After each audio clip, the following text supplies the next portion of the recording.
আমরা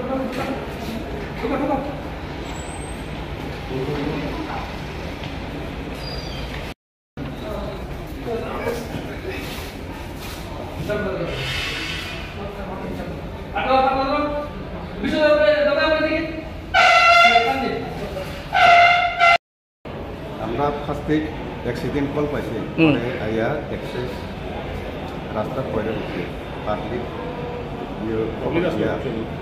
তারপরে আমরা তাড়াতাড়ি হয়ে যাচ্ছি। আনার পর হসপিটালে ডাক্তার কি কইছে?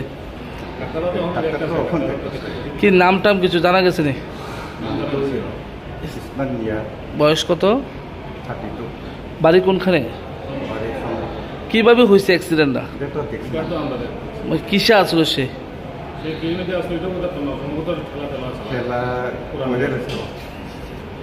অবস্থা মানে ডাক্তার উনি এখনো কিরকম, মানে বাড়ির লোক কে পাওয়া গেছে? আপনারা কোনখান থেকে আইছেন?